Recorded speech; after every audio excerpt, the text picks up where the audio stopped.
Vizag steel ప్లాంట్ని బలోపేతం చేస్తామన్నారు ముఖ్యమంత్రి నారా చంద్రబాబు నాయుడు. వైజాగ్ స్టీల్ ప్లాంట్ బలోపేతానికి కేంద్ర రాష్ట్ర ప్రభుత్వాలు సమగ్ర కార్యాచరణ రూపొందిస్తున్నాయి.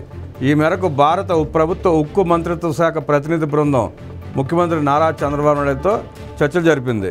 కేంద్రంలోని ఎన్డీఏ ప్రభుత్వం వైజాగ్ స్టీల్ ప్లాంట్ బలోపేతానికి ప్యాకేజీని మంజూరు చేసిన తర్వాత తదనంతర పరిణామాలపైన తీసుకోవాల్సిన చర్యలపైన ప్రధానంగా చర్చ జరిగింది. సమావేశంలో పాల్గొన్న కేంద్ర ఉక్కు శాఖ సహాయ మంత్రి భూపతిరాజు శ్రీనివాస్ వర్మ రాష్ట్ర ప్రత్యేక రక్షణ దళం ఎస్పీఎఫ్తో ప్లాంట్కు భద్రత కల్పించడానికి రాష్ట్ర ప్రభుత్వం ముందుకొచ్చినందుకు ముఖ్యమంత్రికి కృతజ్ఞతలు తెలిపారు. మరోవైపు స్టీల్ ప్లాంట్ పురోగతిని క్రమం తప్పకుండా సమీక్షించడం, ప్రస్తుతం పనిచేస్తున్న 2 బ్లాస్ట్ ఫర్నేసులతో పాటు 3వ ఫర్నేసును కూడా తిరిగి ప్రారంభించడం వంటి అంశాలపై ప్రతినిధి బృందంతో ముఖ్యమంత్రి చంద్రబాబు చర్చించారు.